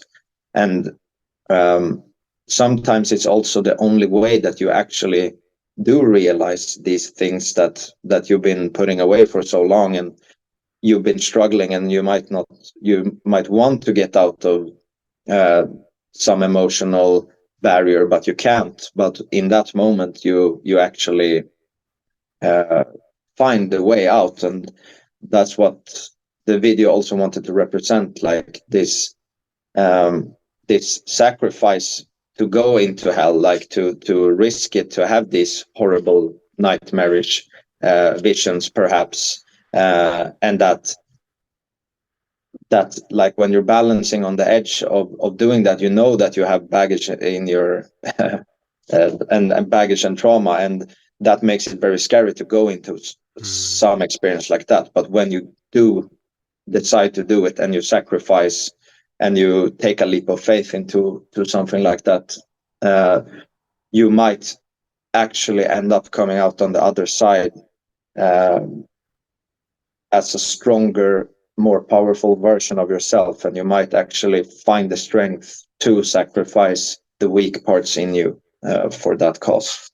Fuck yeah. Listen, I think that there's something very powerful to this, you know, there's that thing of shedding old skin. And you know, one aspect of I guess trauma in particular that we always have to take into consideration is the fact that whether it's a good experience or a bad experience that you go through in life, a lot of times memories are more powerful than the experience itself, No. right?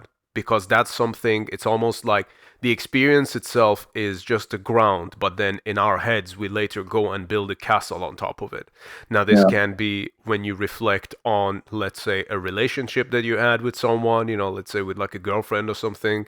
Maybe you remember it a lot better than it actually was. Or, Yeah. you know, like this is something that we all do. We always think of the things that are no longer there, or you think of a certain holiday as like, you know, like let's say a certain smell reminds you of a time that you went Yeah. abroad, you know, with friends or family, whatever, you know, and then you think, oh my god, that was such a great time. And when you were there at that time, there was nothing special about it, you know, you were No, just exactly. going and, you know, eating food or whatever. And I think that trauma in a sense is the same thing, is that when it actually happens, you know, yeah, it can really suck, but then it becomes much bigger thing as time goes on, and you keep adding it character, you keep giving Yeah. more details to the monster that there necessarily didn't need to be there. But also Yeah. equally, I think that accumulation also happens even if you don't think about it. Yeah. Meaning that subconsciously you know that it's there, but that thing is still growing. And the only way, at least personally, I'm not giving out a prescription or recommending this to anyone, but for me, the only way to fix it is to face it head on, go back to the place. And I'll make an example of this as well, just from a more scientific perspective. Yeah. There's he's super famous now, but Andrew Huberman, he's a Yeah. neuroscientist, and he's got like the most famous podcast on like Yeah. basically I watch it a lot. Okay, sure. We will talk about the cold exposure thing in later on in Yeah. this episode. So coming shortly will be that. But one thing that he talked about that I thought was really interesting was that he said that he was one time in this situation where I think he was in like inside a cage or something, surrounded by sharks or something like that, where he was just Yeah. going diving, and it was supposed to be a safe setting, but I think that he had a situation where like I think his oxygen wasn't working or something like that, and this was like quite a terrifying experience, where he thought he almost didn't make it. But what he did was, obviously knowing and understanding how our brains work, he had to go back there the next day to do exactly the same thing, because he didn't want that experience to become a lingering trauma in his mind. And I found this to have been very interesting. Like to me, I had lots of tough experiences over in Iran when I was growing up there. It's a Islamic country, and I'm a fucking black sheep 14, 15-year-old who likes mayhem. You can only imagine what that experience was Yeah. like. So one of the times when I went back, I never knew this, but I always had to go back to places that I was at, whether it was my school, just to go outside and just to look at the walls, just to look at the place. And I would do this Yeah. with like an old house that we had. I would always revisit old places, and I never quite understood why, but somehow something about it gave me peace by revisiting it. And I think it's to do with that concept of trauma, that really healing comes from going face to face with whatever it is that you're afraid of the most sometimes. Yeah.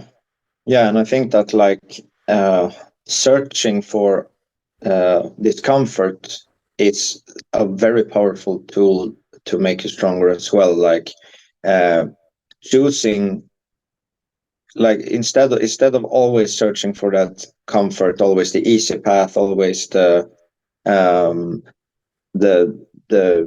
like the things that seems the most like giving, like, oh, this is the easiest way to do this, so I will do it that way. And I think that's a poison of our current culture, actually, that people are always inclined to choose the comfortable route in life. And I have been down that route a couple of times too, and the more the years have passed, I've realized that if you consciously choose the uncomfortable path, you will gain so much in so many ways, and you will realize that also you are so much stronger than you think. Like you may think that, like, no, I can't do it this way, it's too hard, I can't do it that way, it's too hard, let's go down the easy path again, I can't do it. And the more you choose the easy path, the more you will think like that, the more you will think like, no, this is too hard, I can't do this. And if you start to do it the other way around, like, let's see what happens if I choose the hard path instead. Let's see. I might fail, but that's okay. Like, I'm still going to try that. And the more you do that, the more you realize that you can actually do the hard thing instead, and you will get better results, and you will get stronger, and you will become more powerful by doing that. And the more you do it, the more powerful you become. Absolutely. I am like, listen, man, might be a broken record, but I am the biggest advocate of exactly that mindset, because, it's not just about doing a challenge for the sake of doing a challenge. Well, first of all, once you actually commit to something that's uncomfortable and you overcome it, what that does for your confidence is Yeah, just unparalleled. It's, because you know to yourself that you didn't chicken out, you didn't pussy out or something, and you yeah, actually went and did what was uncomfortable. And when you constantly give up, it's like you subconsciously define yourself as a quitter. You define yourself as a exactly. loser. You don't want to go through life like that, and this is something that you can always change. I mean, we were just talking about the example of it, but like even with cold exposure, Yeah, that to me, like there's so many people, especially like some like fitness people who've never done it, or they done it once and then they pussied out of it. yeah, They'll come out and say something like, "Oh, well, it actually has no effect on you. It's pointless. It's not good for your testosterone. It's this and that." I'm like, listen, I don't even care if it doesn't no, have any effect. exactly. At this point, I don't even care if it's bad for me because of how much good it does for the mind. Same. And that is one of the most powerful tools that I have found as well, the cold exposure. I have bought like a cold tub, like that I fill with ice cold water every day. Or I try to do it every day. It's not always possible, but I always try to start my day with at least an ice cold shower, because what it does for your motivation and your um, like inclination to take on the day's challenges, it's incredible. It's one of the most powerful everyday rituals that I've found, actually, which is very interesting in so many ways, that just by choosing to start your day in discomfort makes all the other like involuntary discomfort so much easier, because if you choose yourself to, like, I decide when I'm uncomfortable, then if someone else tries to make you uncomfortable, it won't work, because you already Exactly. like, how can this be worse than what I did this morning? Boom, exactly. Fuck yeah. Yeah, And listen, I do the same thing, every morning. I at least have a cold shower. If I have more time, I'll have like an ice bath. And yeah, honestly, what that does for you, I mean, let's, like we said, like there's plenty of benefits that it's shown to have, as far as circulation, as far yeah, as raising your body temperature early on in the morning, as well yeah, as the effect it has on your metabolism, on your yeah, brown fat adaptation, all yeah, these things that it has a yeah, the benefit on. dopamine system and all of Yeah, that. forget all of that. Just Yeah, focus on what it does for the mind. And like you said, exactly. if you someone at my workplace was asking me this, like, why would you even do that, and then I said to him that, think of it like this: if you start your day and intentionally started with the most abhorrent thing that you can experience all day, the rest Yeah, of the day is a fucking breeze, and there's yeah, nothing that can stop you afterwards. exactly, And exactly. that's exactly what you said there as well. And it's like one of them. Once you experience it, once you do it regularly and see what it does to Yeah, you and your confidence and your energy yeah, levels, it's like you become unstoppable. yeah. And I couldn't imagine like living without it, even now that I've started it, because it's such an important ritual for me, that I notice immediately when I haven't done it, that it can really like make a big change to how I handle the stress and discomforts that I face during a day.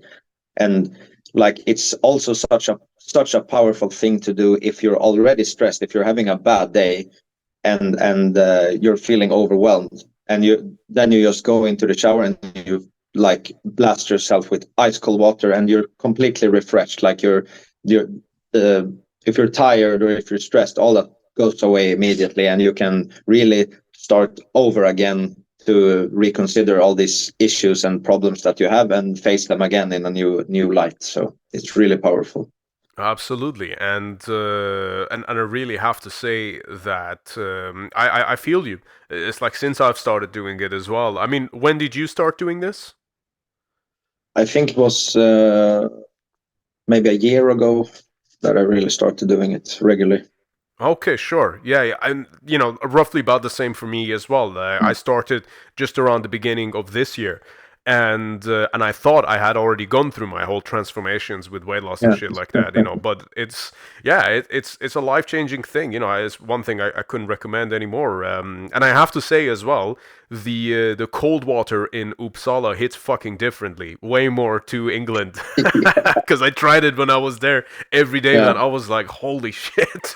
Yeah, it's But really, it's really good. fucking cold. Yeah, it's good. Yeah. And that's also something that I try to experiment. Like it's not just like doing it. I also try to find challenges within it, like to get the water even colder and to do it for even longer if I have the time. And like the more you challenge yourself in that way, the more powerful you feel afterwards. Like if you're used to doing 2.5 minutes and you suddenly try to do 3 minutes, 4 minutes, 5 minutes, then you will get even better results and you get feel that achievement and that powerful start. Like, yeah, I overcame myself again. Like last day I did 4 minutes and today I made 5 minutes. So you feel that progress and you feel even more powerful. So the journey Absolutely. never stops with that either.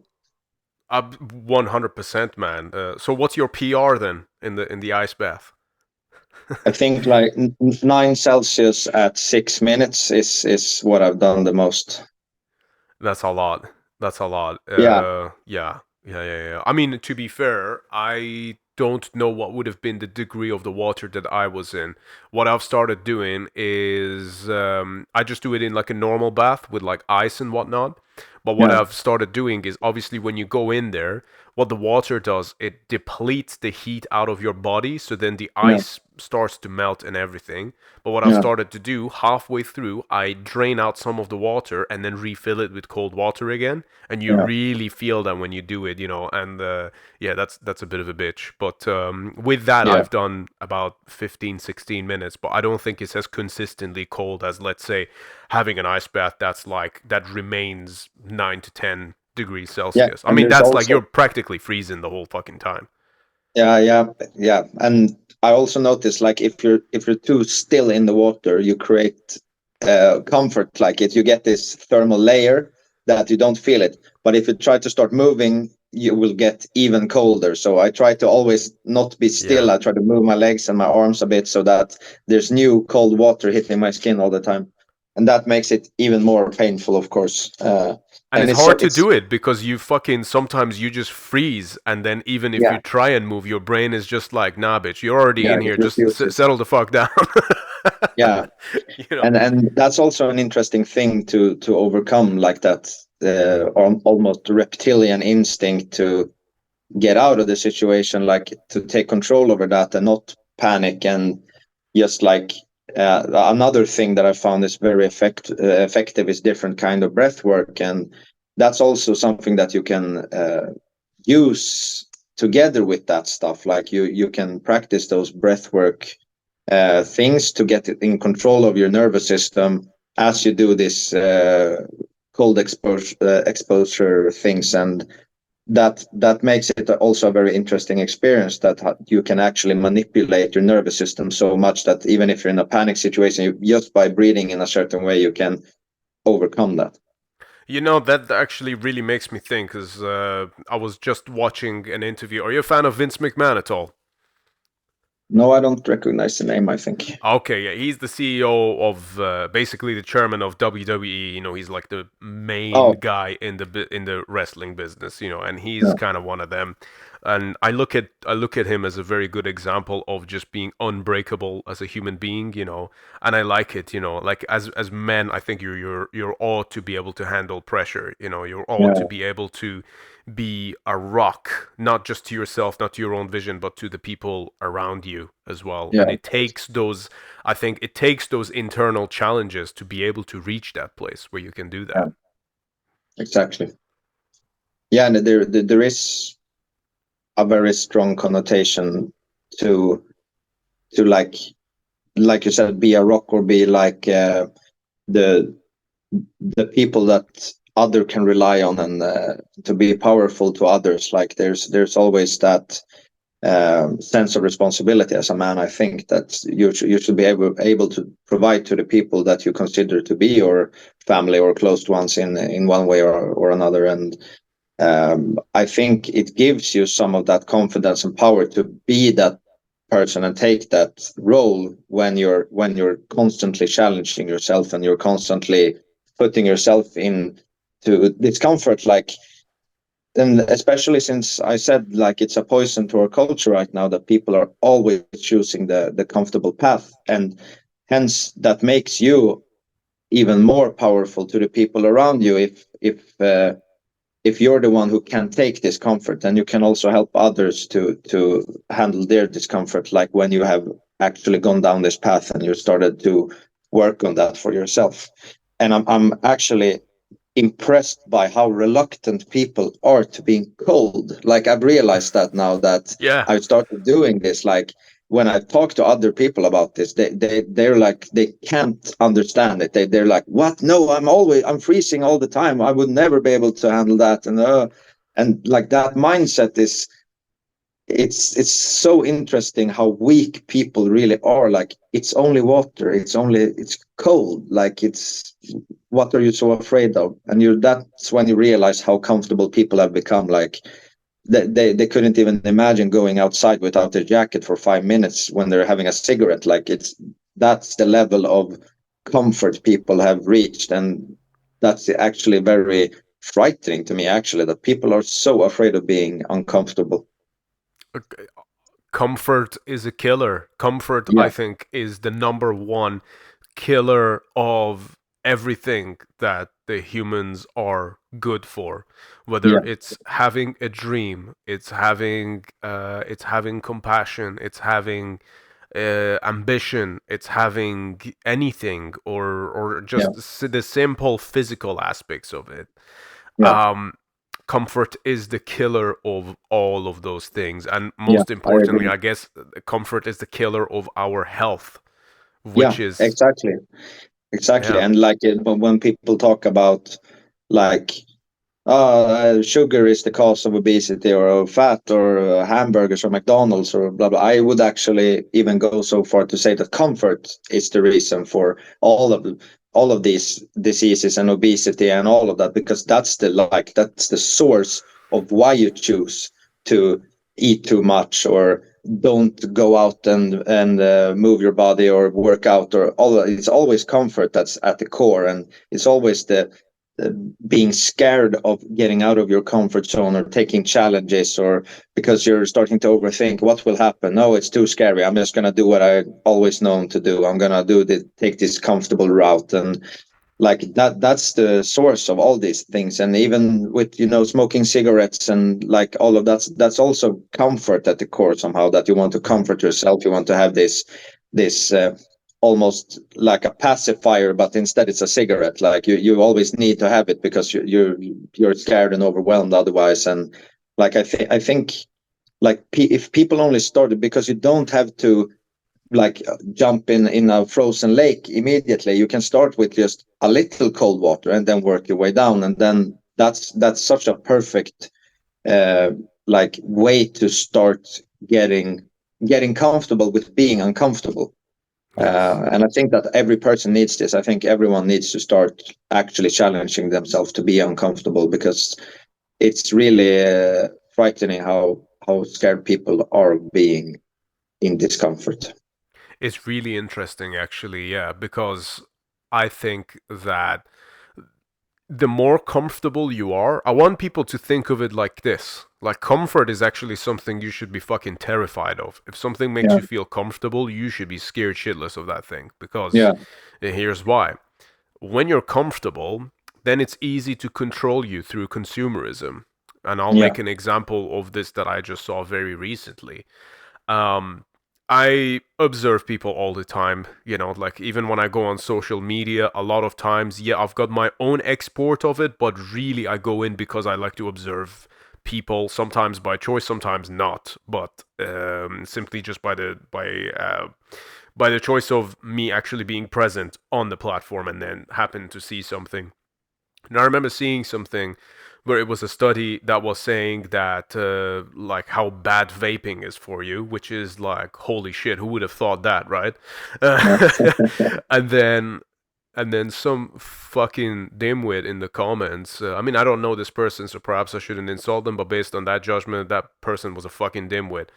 Was throwing a fit, like the whole thing, all capitals, all like like exclamation points, saying like this is all bullshit.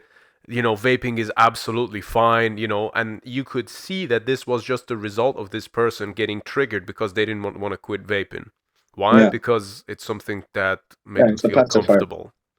Exactly, the pacifier. They were comfortable with it. And this is really scary, because I think the reason why so many governments or so many people get away with so much corruption and bullshit is just because people are comfortable. People are like, I guess as long as I've got a roof over my head and this doesn't affect me, then that's okay, like let them just get on with it. And that's a travesty, that mindset. And I'm not saying I'm the warrior straight at the front of every fucking the front line of every battle. I choose my battles, but still, to recognize this alone, I think, is a very, very crucial thing. Exactly, and like that's the only thing that I think is the big difference. It's the self-realization about who you are and your shortcomings. And like, of course, I like to party. I like to have a cigarette sometimes. I like to drink, but I'm not lying to myself about it. I'm not saying like, no, it's completely harmless. It's there's no issues with this. There's no issues with it. Like, of course, you're allowed to like do things for recreational purposes, but if you start lying to yourself and you start telling yourself that it's harmless and it's not bad for your character and it's not bad for this and this reason, then you are on a very slippery slope to becoming the worst version of yourself. And I think that's the whole difference. Like, either you're taking responsibility, like we talked about, for your actions, and you know that, okay, I'm sacrificing tomorrow for this night. I'm stealing happiness and energy from tomorrow to party tonight, like, because that's basically what happens. You're taking happiness from the next day to have extra happiness for that night. And as long as you realize this, and as long as that's a trade-off you're willing to do, then go ahead. But don't lie to yourself, and don't try to justify your like actions and put your blinders on just because you want to be comfortable, because that's the poison of the soul, to not be true to yourself, to not be honest towards yourself, and realize who you are and what issues you have. Very well said. And that same idea of being uncomfortable could very easily also be transferred to what it is that you might do as an artist, because it's not comfortable to write all these songs and then spend all those hours with your people and then come up with the music. It's not comfortable to put yourself out there naked in front of the whole world, the most personal aspects of your very core and your being. It's not comfortable to put together a choir with like a million microphones, and then arrange a show and do all of that. But then at the end of the day, you overcome it and you triumph. And even if you fall on your ass, at least you know that you gave it a shot. So I think and you're certainly not saying that you did, obviously, but just making the case in general that just like dare to fail, to fucking fail. Like, I dare you to go and do this that you're so terrified of doing. Or even something as simple as like, especially if it's a teenager, go talk to that girl that you're constantly like, you're scared of, you're intimidated by her just because of how you think, oh, she's out of my league or whatever. Just go fucking talk to her, see how you feel afterwards. What's the worst thing that could happen? Like, you gotta fucking dare to fail. Yes, you have to take leaps of faith, otherwise you're not going to grow. And that's also like very provocative to me, like sometimes how people can sit and complain like, oh, my life is so meaningless, it's so boring, I don't have a purpose, blah blah blah. And then at the same time they're sitting there with their cheeseburger and their cigarette, and they're like, they have fallen into this status quo of this comfort zone, and they're not there to take any chances, and they worked at the same job for 30 years, and like they never took any chances, and then they're wondering why their life feels meaningless and pointless, like because the meaning of life comes through you challenging yourself and doing things that you didn't think you would be able to pull off, and Do all you of that, like, sometimes do you sometimes find yourself feeling some degree of offense when you see other people complaining about things when you know what you have gone through? yeah, of course I do, but sometimes, like, I get provoked by people that are entitled and complaining about minor issues when they haven't experienced anything. But at the same time, I also have to understand that maybe to these people, since their consciousness is like this small, maybe that discomfort is as big as mine was. Like I sometimes reminiscence about that. Like I think that the vastness of your experiences is what defines how you experience something. Like the deeper values you've had, the happier you can be, and like everything is always in contrast to something else. Like when you're comparing experiences that you have for yourself, like you can think like, oh, this was horrible, but it wasn't as horrible as this. So sometimes I believe that actually these people that haven't experienced anything, maybe their suffering when they run out of cigarettes is as big as me losing my dad. Like I don't know.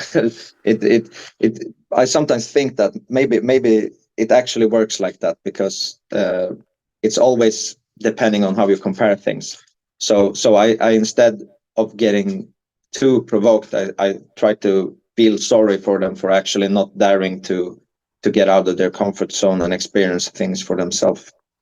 I think that's a really good way to look at it, you know. There's a reason why I asked that question, and I think Yeah, that's actually, in my opinion, also I think that's the correct response. You know, it's that yeah, saying that the worst thing that's happened to you is the worst thing that's happened to you, you yeah, know. And exactly, exactly. that's a different thing for every person.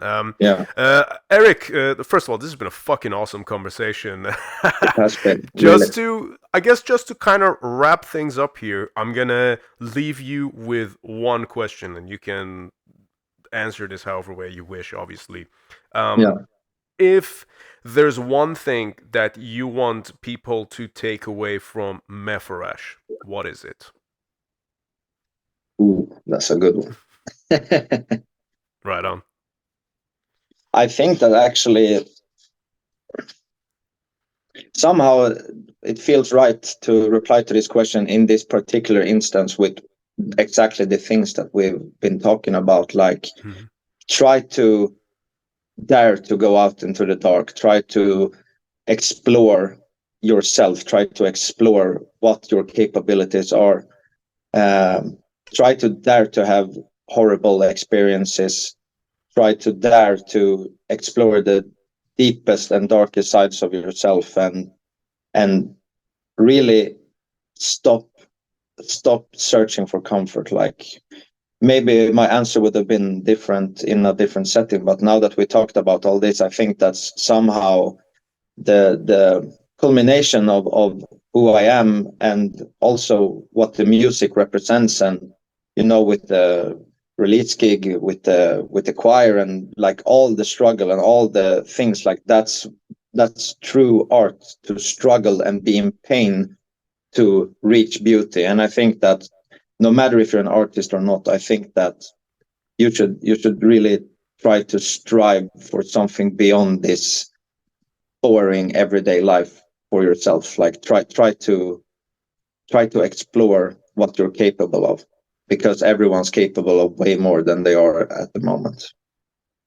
That's absolutely powerful, man. There's a saying I said very early on when I first started Iblis Manifestations, and it Yeah, was that pain is the currency for life and living. yeah, it is. Yeah.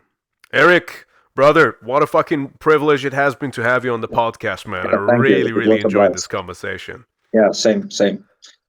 Absolutely, man. And listen, I mean, for anyone who's been listening, they can go and check out the new Mephorash album. It's called Chrysla, And yeah, you can watch the video as well that we talked about here. And yeah, support the band. Is there anything that you've got to plug to our audience who's been listening? No, I just think that if you're interested in anything of what we said, you should go and search for your own path towards it. Fuck yeah, I can definitely vouch for that one. Awesome, man. Really appreciate you coming on. And to everyone else who's been listening, thank you guys for joining us. I hope it's been a valuable one for you. Okay? We'll see you on the next episode of Iblis Manifestations, guys. Cheers.